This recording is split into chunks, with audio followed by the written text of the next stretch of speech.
Hi guys, so today's video is going to be a list of some books that I read based off of your recommendations. I actually do pick up a fair amount of books, kind of the old-fashioned way, where I'm looking around at my bookstore, find something and think it sounds good.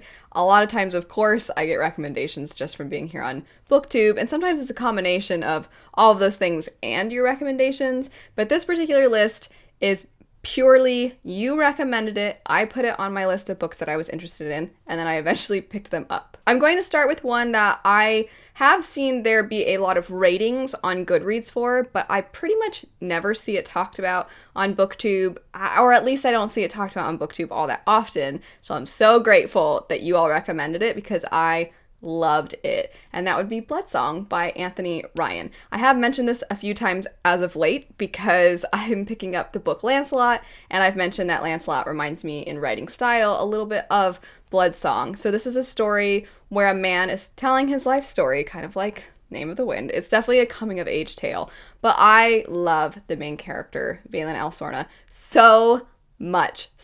He's essentially going to this school where it's training these young boys to become the best of the best warriors. It's like the Navy SEALs, but for kids, and then until you're a grown man. And then you go out into the world and you fulfill your task with your training.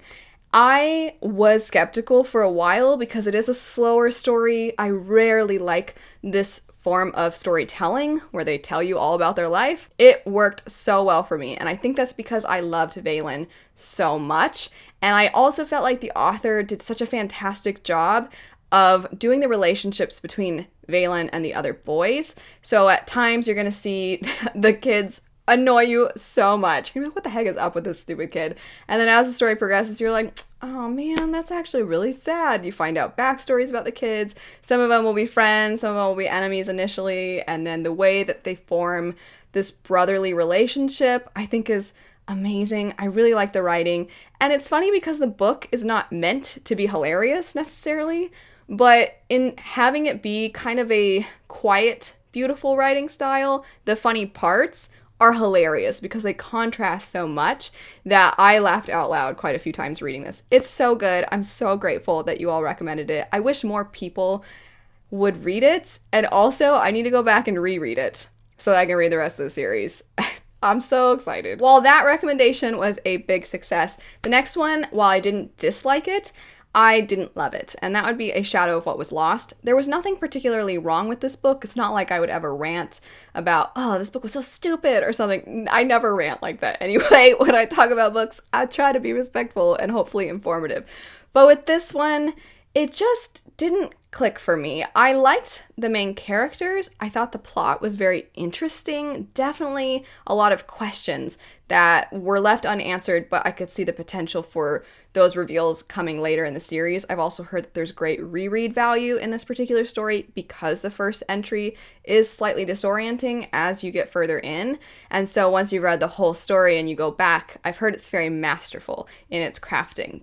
But a lot of people compare it to Wheel of Time, and I wasn't a particularly big fan of Wheel of Time either. The writing style tends to really kind of feel slightly like a journey, and it feels very much like you're seeing these characters within a world instead of you are seeing the world through the characters, if that makes sense. So the focus feels a little bit more world building centered as opposed to character centered, and I say it all the time, but I'm really a character driven reader, and while I just said I liked the characters, I just never felt extremely connected to them. It's one that I've considered going back and rereading and trying out again, so I've not completely set it off to the side. There's a chance I might try it one day, but as of right now, it's not a new favorite. This next one goes somewhere in between. So I loved Bloodsong, 10 out of 10, would recommend. Shadow of What Was Lost, I didn't love, but I can see why so many people love it.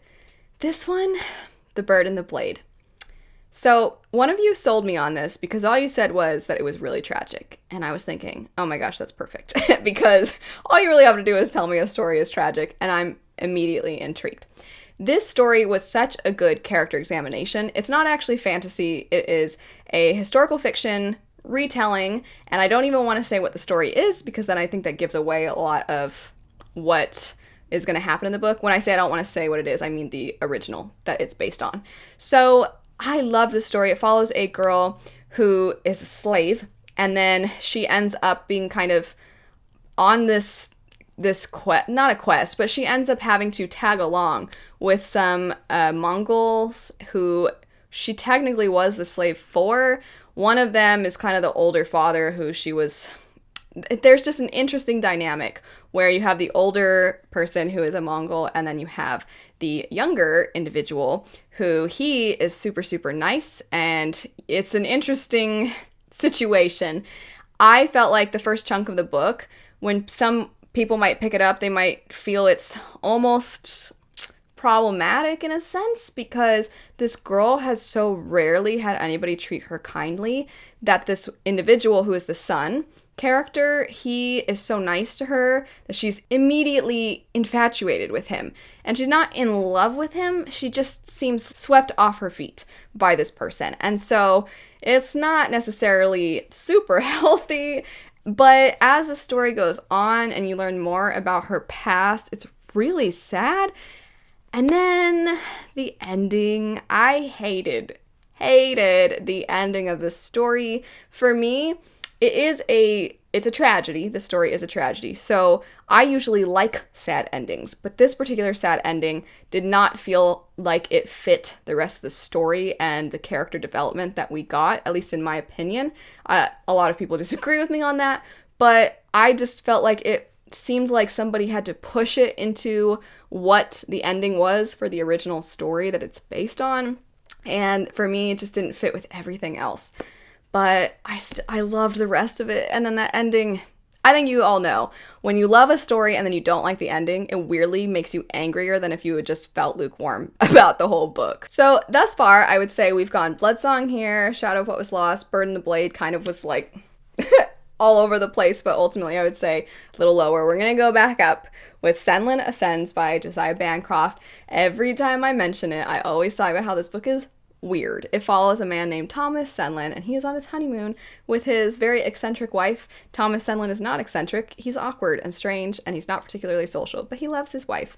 And they go to the Tower of Babel. They get separated their first day there, and the rest of the story is him looking for her, and he's ascending the tower, and it's so bizarre. Very bizarre. There's a whole merry-go-round with beer, and there's just this whole part where all these people are forced to be actors in a play, and then the play is violent though, and it turns out not everybody's really acting, and it's so strange. But so much of the book feels like very artistically crafted commentary on a lot of really important things. And I think it also showcases kind of how naive we are as human beings and how much we hold on to our ideals and our beliefs in society, even when society over and over and over again shows itself to be different. And what is admirable about the main character is not his strength, it's not some magical abilities and this just incredible wit or anything like that. It's his ability to remain true to what he believes in, despite the fact that the tower is constantly pushing him down and betraying him. It is a very beautifully written story, but not in the same way you would find with something like Laini Taylor or Patrick Rothfuss. It's a little bit more quirky than that. And while I did not love the beginning, because I was like, what the heck is this book? The more I read, the more I found myself really captivated by it. It's charming, it's eccentric, but it's very good. The last one on this list would be The Rithmatist. So this is a story by Brandon Sanderson. I have seen it considered middle grade and young adult. I loved this one. I loved the magic system, which is typical for a Sanderson book in my tastes. I loved the main character. I felt like it picked up right away. You've probably heard me mention it before because I am a big fan of Sanderson and I do like this book. But if you haven't heard of it before, it follows a character who is in this kind of alternate version of our own world. And they so badly wish they had magic. They go to a school that has both non-magic users and magic users. They really wish they could use magic, but they can't. And they sort of kind of befriend someone who can, but could use the expertise of the main character who is obsessed with magic. And so they kind of band together. And the main antagonistic force, if you will, or thing that is going on in the story is that students are starting to disappear. People don't know if they've been kidnapped. People don't know if they've been murdered.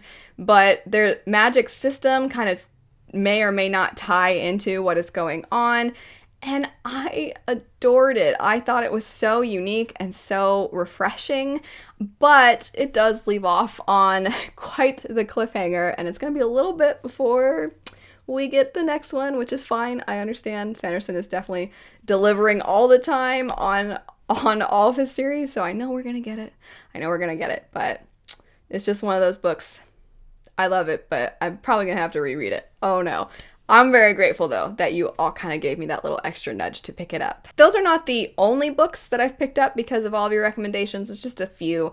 And I'm so grateful that you exposed me to all of these because while I didn't absolutely love every single one, I found that I expanded a little bit my reading by picking these up. A lot of them are fantasy, but they're fantasy books that I might not have picked up otherwise. For example, Bloodsong, like I said, not necessarily my usual kind of storytelling that I gravitate toward, but either way, I appreciate all the recommendations that you give, and even though I can't always read all of your recommendations, I try as much as possible to keep them in mind, so always feel free to keep them coming. I love seeing them, but thanks so much for watching. I hope you have a lovely rest of your day, and I'll see you all later.